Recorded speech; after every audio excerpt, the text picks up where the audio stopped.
Claro que Deus falou de forma especial, quando enviou o seu próprio Filho, o Senhor Jesus Cristo. Jesus, ele transmitiu tudo aquilo que Deus deu a ele, para ele transmitir, para ele falar, ele transmitiu. Mas ele também, Deus, nosso Deus, nos deixou a sua palavra, a Bíblia. É um livro só. Geralmente as pessoas dizem, não, a Bíblia é uma coletânea de livros. A Bíblia é um livro só. É a Bíblia. Aí alguns dizem, Velho Testamento, Novo Testamento. É só uma expressão que a gente usa, mas trata-se de um livro só. A palavra de Deus. E nessa noite, irmãos, eu trago para a reflexão dos irmãos uma palavra que encontra-se nesse texto que nós acabamos de ler em Isaías capítulo 33, versículo 2. Eu vou ler mais uma vez, permita-me os irmãos que eu leia novamente,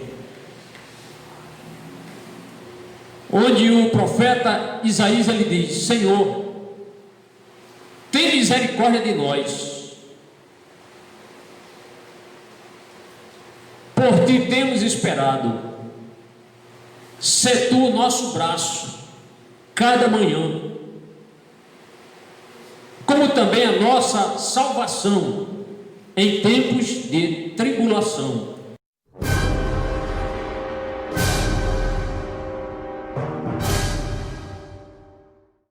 Aqui está um judeu nato, Isaías.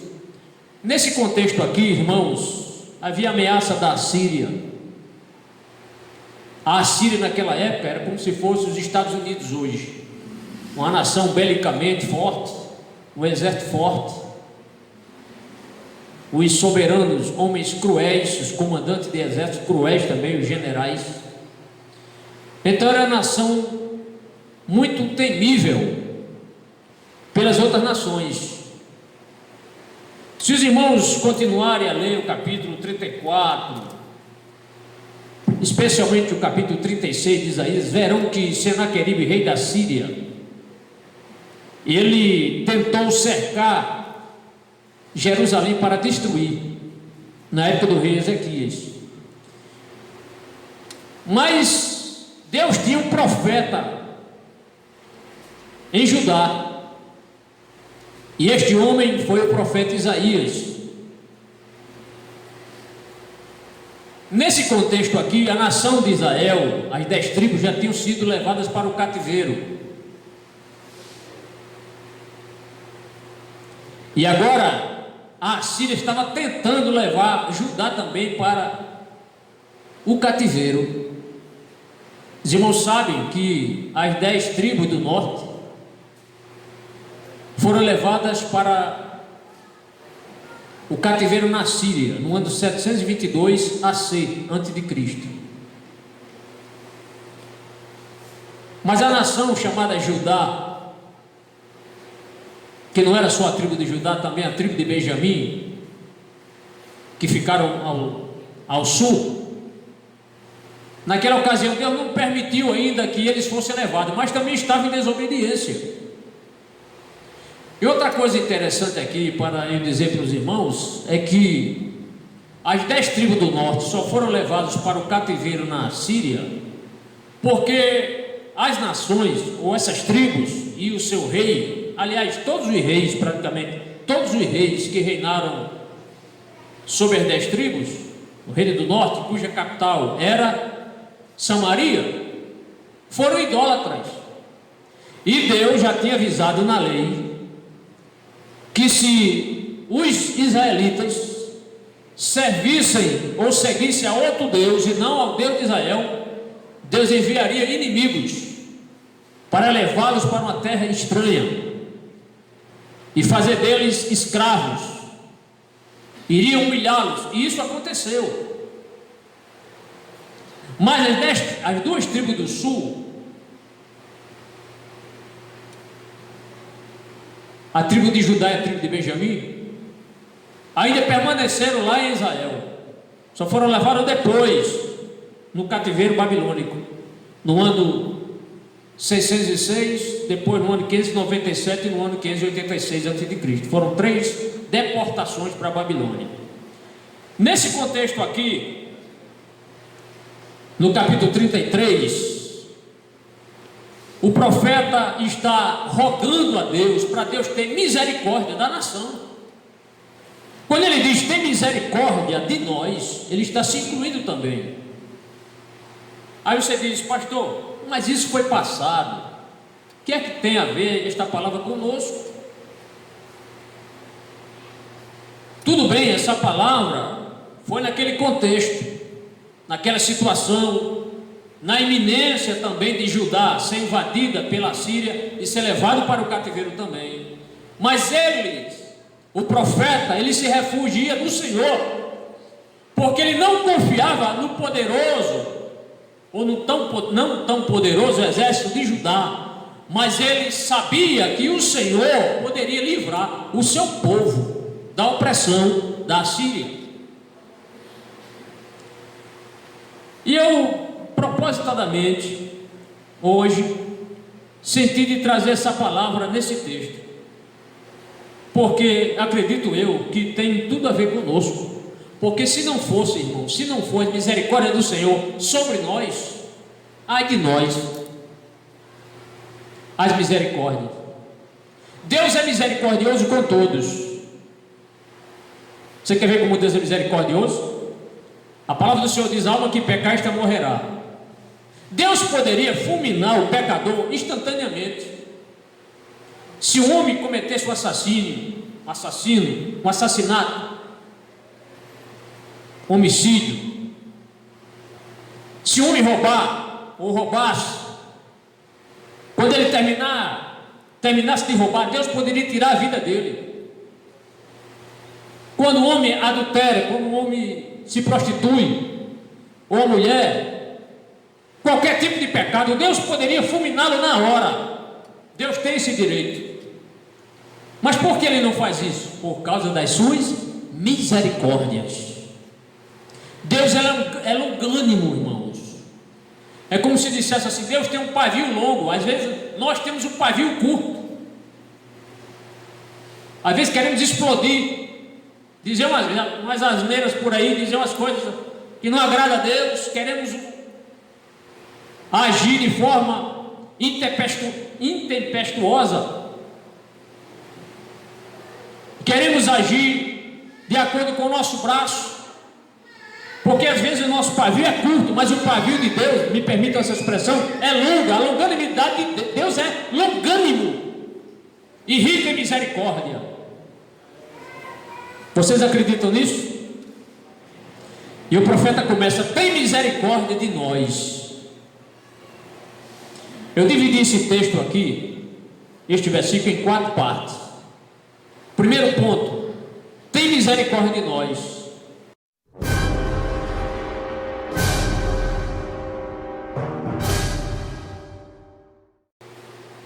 Você quer que Deus tenha misericórdia de você? Eu quero. Eu quero que Ele tenha misericórdia de mim. Quando eu agir errado, Senhor, tem misericórdia. Se eu me precipitei, você quer isso na sua vida também, irmão? Quantos querem isso? Ou alguém não quer misericórdia do Senhor? Ai de nós se não quisermos a misericórdia do Senhor.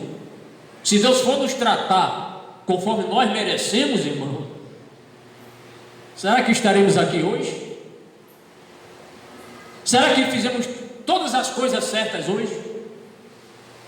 Será que nós tiramos um 10 na prova? Nas provas que Deus nos permitiu passar hoje, tiramos um 10? Acertamos tudo, não erramos nada? Talvez alguém até tirou 0 aqui, fez tudo errado, tudo o contrário. Mas você veio para o lugar certo. Deus tem misericórdia de nós, irmãos. Ele tem misericórdia, tem tolerado às vezes, conduzidos através do seu Espírito Santo, para que nós recorramos a Ele, nos refugiemos nele, busquemos a Ele, confiemos nele. Glória a Deus. Primeiro ponto: tem misericórdia de nós. E eu quero dizer para os irmãos uma coisa aqui muito interessante, importante. Anote se você tiver uma caneta. misericórdias do Senhor não abandonam o seu povo. Glória a Deus. Vou repetir: as misericórdias do Senhor. Quem é povo do Senhor aqui? Tem gente que não levantou. Eu quero levantar as duas mãos. Aleluia. Quem é povo do Senhor aqui? Não tem vergonha não. Tem irmão que não levanta nem por uma Coca-Cola gelada. As misericórdias do Senhor não abandonam o seu povo. Neemias 9,19, vamos ler, irmãos. Neemias 9,19. Oh, glória. O que é que diz esse texto? Vamos ler, irmão. Abra a Bíblia. Veja como as misericórdias do Senhor não abandonam o seu povo. Neemias capítulo 9, versículo 19. Todavia, tu, pela multidão das tuas misericórdias, os não deixaste no deserto.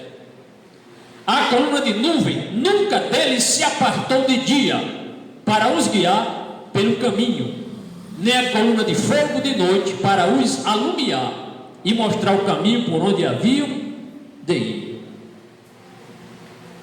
Então, na parte A do texto diz: todavia tu, isto é Deus, pela multidão das tuas misericórdias, os não deixaste no deserto. Glória a Deus. E Deus tinha razão para destruir aquele povo israelita. E o Senhor poupou o povo. O povo sentia fome, Deus mandava cordonizo, mandava carne.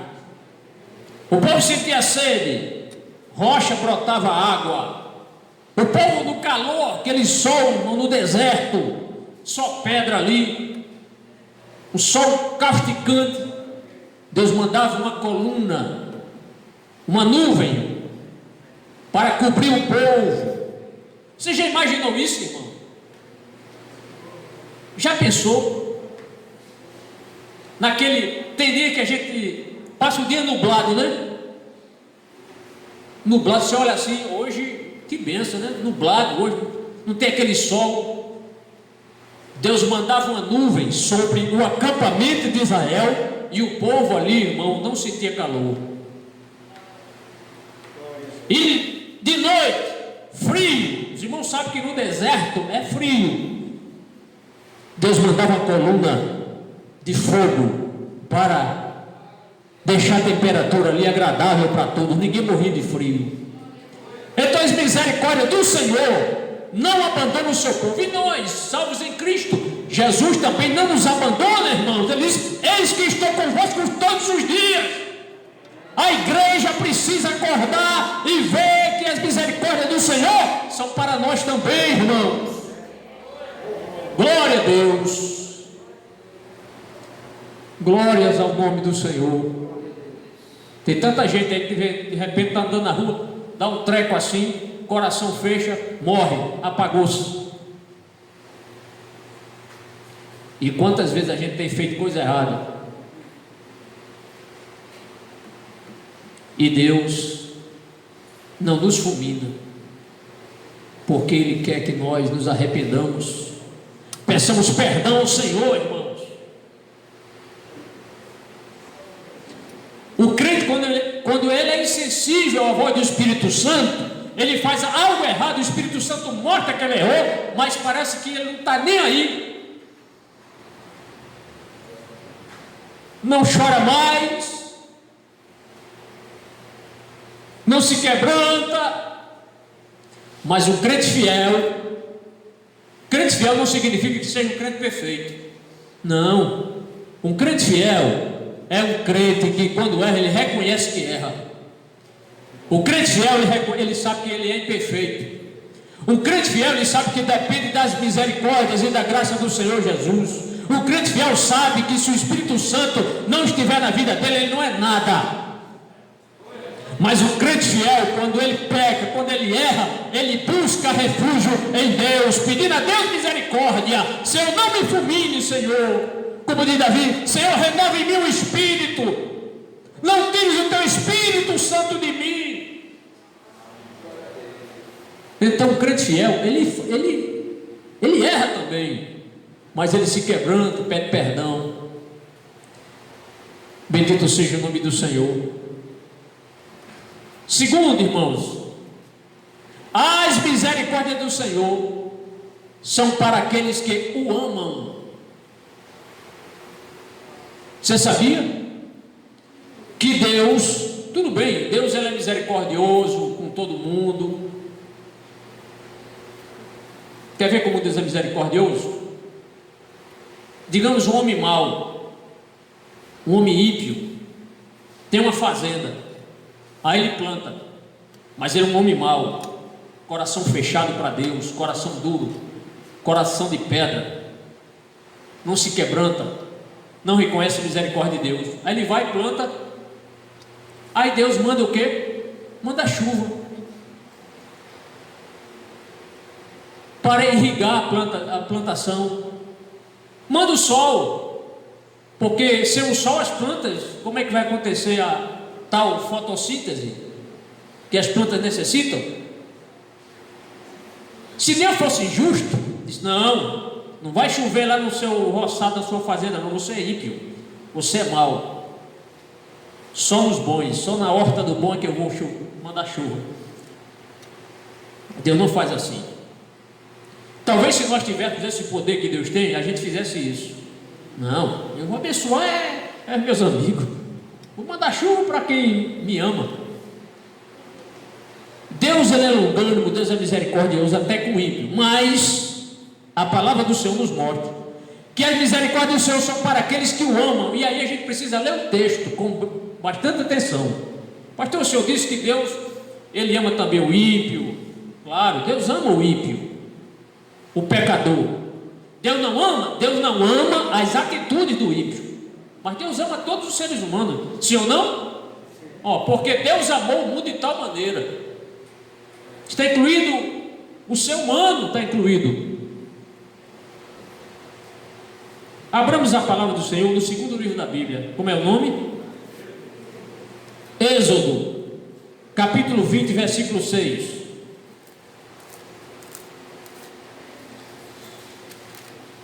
A mensagem aqui é uma mensagem textual, né? A gente consulta vários textos. Êxodo capítulo 20, versículo 6. O que é que Deus está dizendo aqui? Enfaticamente, ele diz: e faço misericórdia em milhares aos que me amam e guardam os meus mandamentos. O que é que Deus está destacando aqui? Faço misericórdia aos milhares, a milhares dos que me amam e aos que guardam os meus mandamentos. Faço misericórdia, isto é, eu vou socorrer, eu estou pronto a ter compaixão, eu estou pronto a ajudar, porque eu faço misericórdia aos que me amam. Mas tem uma condição, não é só amar, mas é também guardar a sua palavra. Guardar é o quê? É pegar a Bíblia e chegar lá na sua casa, guardar na estante? É guardar a palavra de Deus, é guardar isso? Não, irmão. Guardar a palavra é praticar a palavra. Não ouvi nenhum amém. Guardar a palavra é praticar, é amar os irmãos, é procurar agradar a Deus, é ter os frutos, bons frutos, que dignifiquem o nome do Senhor, é ser sal da terra, é ser luz do mundo. Para quê? Para que os homens glorifiquem não a nós, mas a Deus. Então Deus ele promete que vai exercer misericórdia para aqueles que amam o Senhor, mas ele também faz misericórdia para aqueles que guardam a sua palavra. Mas pastor, mas a misericórdia de Deus tem um limite? Porque tudo tem um limite, né, aqui? E a misericórdia de Deus tem limite? São infinitas, inumeráveis, não dá para contar a misericórdia de Deus. Quer ver? Quanto livramento você já teve? de morte. Quem aqui já teve livramento de morte? Levante a mão. Muito bem. Alguém aqui já foi atropelado por um carro alguma vez? Eu fui. Alguém aqui o carro já capotou a 120 km por hora? Eu. Um carro cheio de criança. E ninguém teve um arranhão no cabelo. Ô glória! Eu tinha 8 anos de idade, mas eu me lembro como se fosse hoje. O meu tio, sem ter habilitação para dirigir, encheu o carro de sobrinho, bota os meninos aqui, 120, pisou no acelerador, e ele era tão inabilitado para dirigir que nem olhar o velocímetro ele sabia. Ele perguntou para o meu sobrinho dele: olha aqui quanto vai puxando aqui. Ele: 120, tio. Aí viu um camarada com um cavalo, mais ou menos essa distância daquela outra residência assim, e ele se apavorou, que é assim, quem não sabe dirigir, se você der um carro à pessoa, se ele vê uma bicicleta ali, ele já fica nervoso. Aí ele puxou a direção de vez, no que puxou, o Fusca, ó, capotou, cheio de criança, mas a misericórdia do Senhor chegou ali e ninguém teve nada. E eu acredito que muitos irmãos aqui tiveram livramento. E até hoje você está aqui louvando, adorando, glorificando o nome do Senhor, porque Deus poupou a sua vida, meu irmão. Porque a misericórdia dele são grandes. Porque ele tem propósito na sua vida. Ele tem projeto na sua vida. Glória a Deus. E você não vai morrer antes do Senhor cumprir o que ele quer na sua vida. Bendito seja o nome do eterno Deus de Israel. A misericórdia do Senhor, irmãos, não são poucas. Caia eu, pois, nas mãos do Senhor, porque são muitíssimas as suas misericórdias, mas que eu não caia nas mãos dos homens.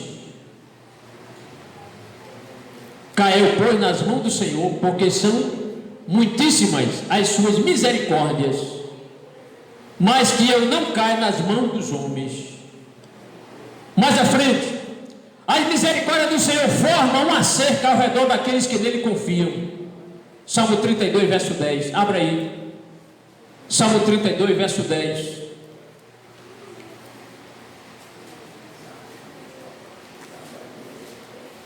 Salmo 32, verso 10. Irmãos, a misericórdia do Senhor, ela como se fosse uma cerca para nos proteger, para nos ajudar, para que a gente não se prostre totalmente no pecado e estejamos banidos da presença do Senhor. Então, a misericórdia do Senhor é como se fosse uma proteção que Ele faz ao nosso redor para nos guardar, para nos ajudar, para nos sustentar. Está aqui no Salmo 32, versículo 10. O texto diz assim: o ímpio tem muitas dores, mas aquele que confia no Senhor, a misericórdia o cercará. De quem é essa misericórdia que a Bíblia está falando aqui? De Deus. O ímpio tem muitas dores, tem muitos problemas, e afunda nos problemas, desagradam a Deus, estão se arruinando espiritualmente. Mas nós, servos do Senhor Jesus, as misericórdias do Senhor nos protege, nos guarda, nos livra. Só em termos de um Espírito Santo, irmão, na nossa vida, no nosso ser, no nosso coração, já é um grande favor de Deus para conosco. Qual é o crente que não tem Espírito Santo? Ele veio habitar no meu ser, no seu ser também, na sua vida também. O Espírito Santo veio fazer morada em nosso coração.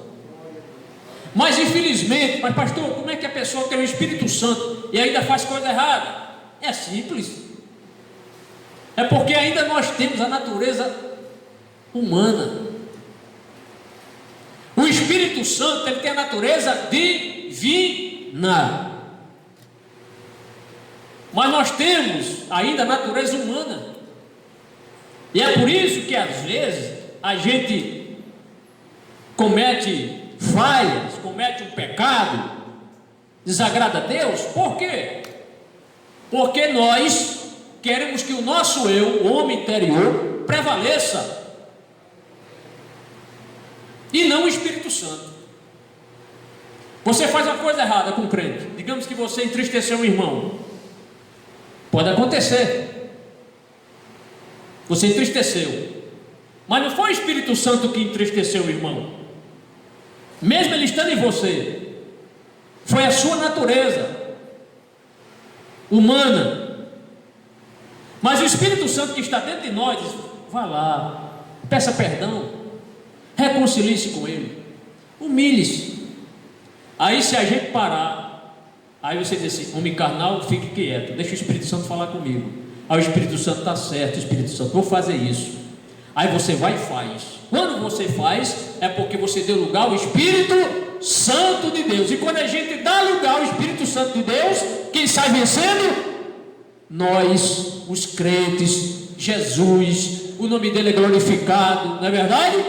O nome dele é glorificado, irmão. Por quê? Porque o Espírito do Senhor nos convenceu. Tem gente que acha, muitos irmãos dizem: não, o Espírito Santo realmente convenceu o homem do pecado, da justiça e do juízo.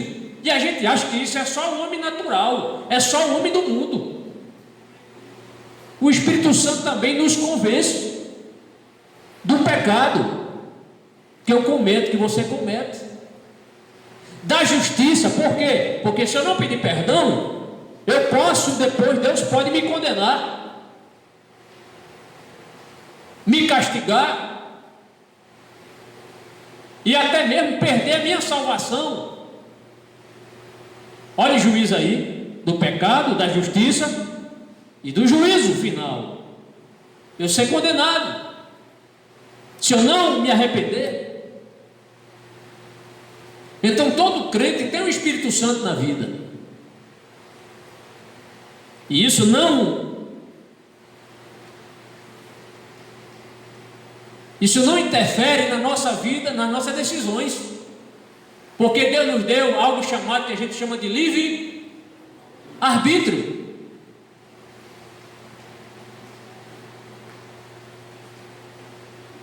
Então entenda, Salmo 32:10: o ímpio tem muitas dores, mas aquele que confia no Senhor, misericórdia o cercará. Então a gente tem o Espírito Santo que veio habitar conosco para nos ajudar, para a gente saber: ó, naquele ambiente eu não posso entrar, aquele ambiente não é um ambiente que agrada a Deus, isso que eu estou vendo na internet não agrada ao Espírito Santo,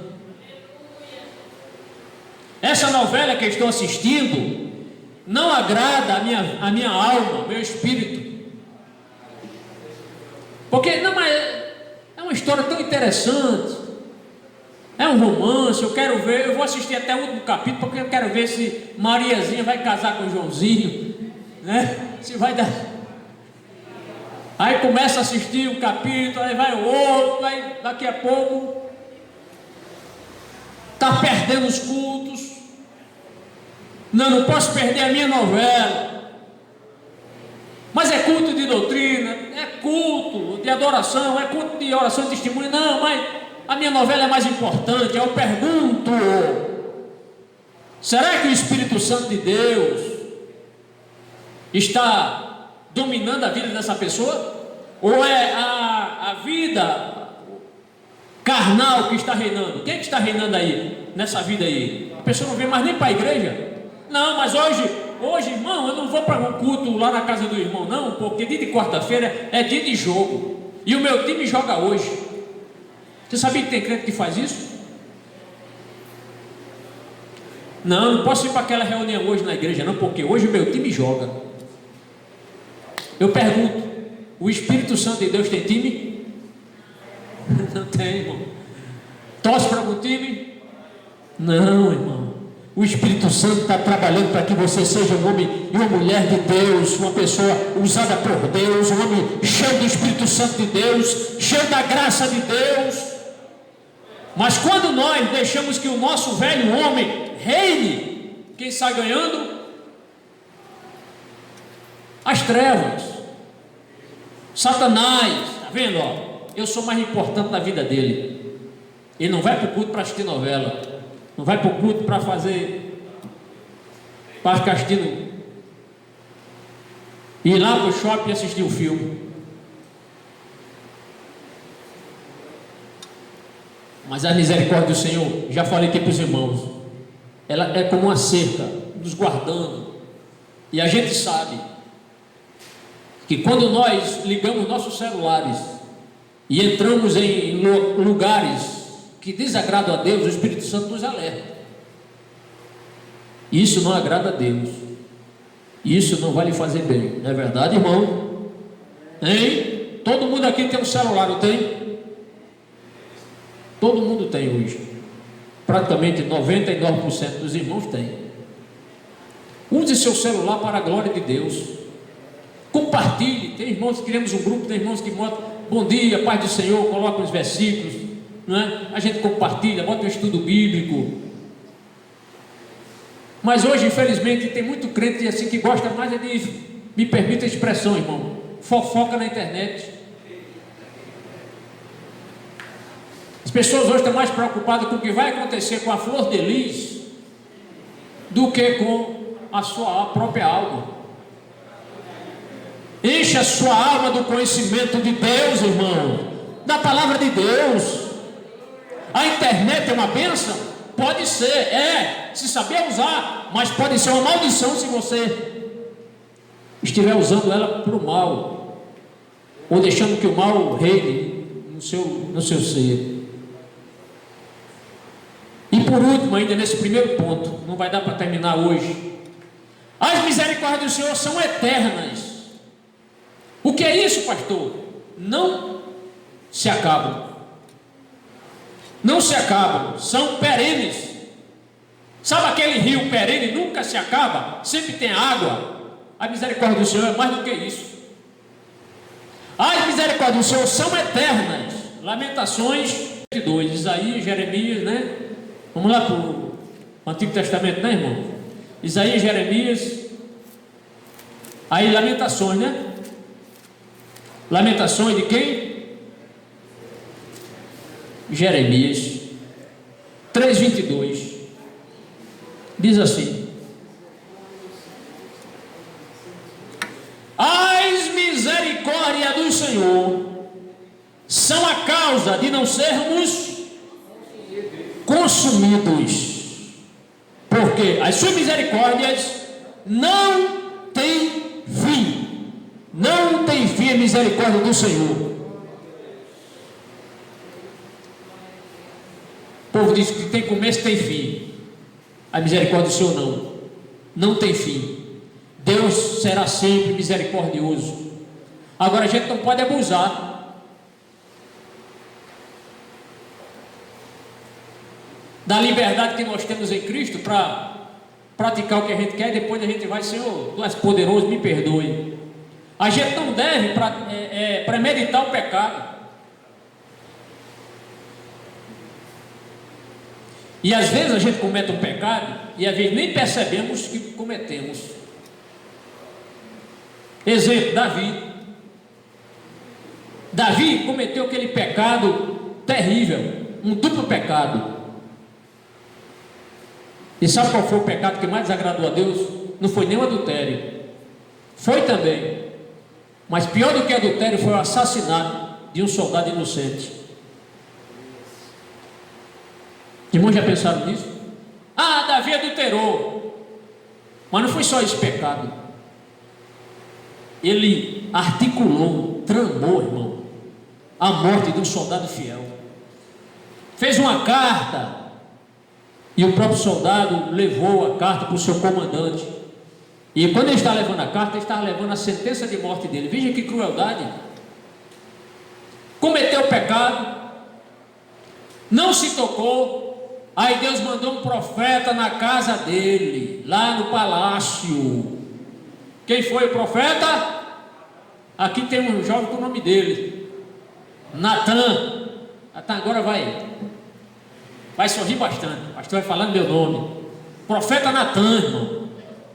Aí contou aquela história, fez aquele rodeio todo, um homem bem rico, que tinha muitas ovelhas, chegou um viajante na casa dele, e tinha um pobre que só tinha uma ovelhinha, e ele foi, pegou aquela ovelhinha do pobre, matou para dar aquele homem rico. Aí Davi, não pode acontecer isso, esse homem tem que ser preso, esse homem tem que morrer. Aí o profeta disse o quê? Tu és esse homem, Davi. Eita! Davi tinha várias esposas, podia ter qualquer esposa que ele quisesse, era rei. Mesmo que Deus não conduzisse o homem para ter muitas esposas, mas Deus até tolerou. Já falamos isso aqui em estudos anteriores. O soldado só tinha uma esposa. Como era o nome do soldado? Urias. Tinha uma só esposa. Davi tinha mais de uma esposa. Era rei. Apesar de Deus ter dito, não multipliquei mulheres, não multipliquei cavalos. E ele foi e fez tudo isso. E Salomão fez pior ainda. Aí Deus mandou o profeta. Quer dizer, ele não reconheceu. Ele cometeu o pecado, não reconheceu. Aí o profeta, usado por Deus sabiamente, contou essa parábola. E o próprio Davi se condenou. Está vendo como é que Deus faz? Deus viu o pecado dentro de Davi. Mas qual é a diferença entre Davi e Saul? É que Davi, quando reconheceu o pecado, depois que ele foi confrontado com a verdade, ele se desmoronou. Pronto. Quebrantou-se, pediu perdão, e o Senhor restaurou Davi espiritualmente, sim. Mas a consequência ficou. Todo pecado tem a consequência, irmão. Todo pecado, Deus perdoa? Perdoa. Mas vem as consequências. Então, antes de nós pecarmos, pensemos nas consequências. E o que isso vai me trazer?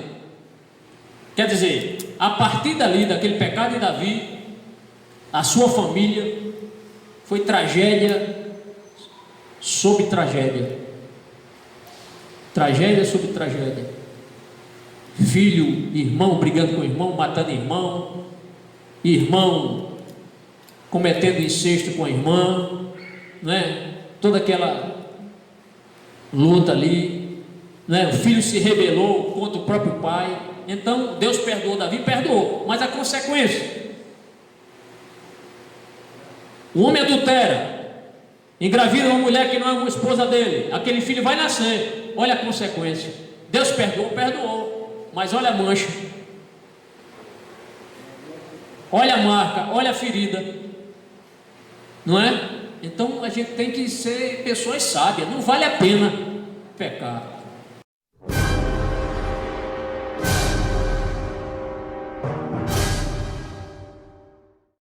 Mas que bom que a misericórdia do Senhor tem nos ajudado e nos trouxe até aqui.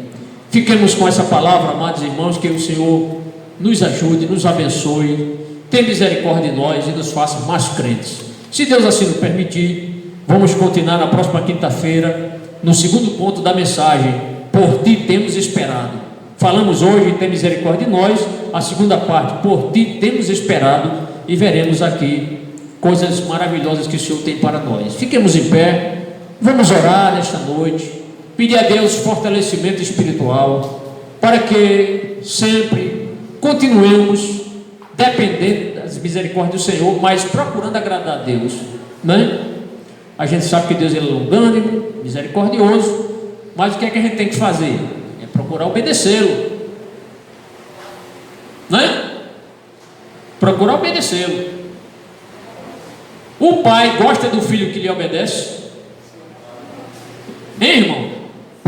Você que é pai, você gosta quando seu filho ou sua filha lhe obedece? Eu gosto. Todo pai gosta. E quando o filho desobedece, aquele filho resmungão, aquela moça resmungona, aquele rapaz resmungão. O que é isso, pastor? Resmungão. É o pai diz: menino, isso não está certo. Aí diz, dá uma resposta assim, entendeu? Não, isso não agrada a Deus. Aí coloque-se no lugar de Deus. Se aquele filho sempre lhe obedece, claro que Deus ama muito aquele filho, se agrada daquele filho. Por que Deus se agradou tanto de Jesus? Este é meu filho amado em quem me comprazo. Por quê? Porque Jesus obedecia a seu Pai, nosso Deus.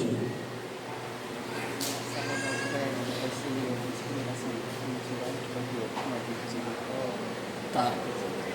Amém. Nós vamos orar, depois o nosso amado irmão aqui. Fica aqui, irmão Natanel. Depois você dá uma vez, tá bom? Glória a Deus. Vamos orar, irmãos. Quem precisa das misericórdias do Senhor na vida? Como eu preciso, irmão. Como você precisa também. Querido Pai, Senhor nosso Deus, como Tu és um Deus tolerante, Senhor. Tu és um Deus de misericórdia.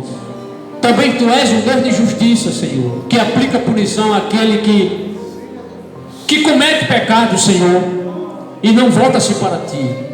Senhor, ajude-nos a dependermos sempre das Tuas misericórdias. Nos ajude, Senhor, a sermos crentes melhores, Senhor. Pessoas melhores, pessoas que submetam-se ao Teu Espírito Santo. Ajude-nos a sermos pessoas mais amáveis a Ti. Que amemos mais nossos irmãos, consideremos mais nossos irmãos, Senhor. E que possamos estar de pé diante de Ti, Senhor, no dia da Tua vinda. Abençoe-nos, Senhor, e ajude-nos, Pai. Ó Senhor, que as Tuas misericórdias permaneçam eternamente sobre nós, nos ajudando, perdoando as nossas fraquezas, nossas falhas. É o que eu te peço em nome de Jesus. Amém. Em nosso socorro, venha, vem Jesus.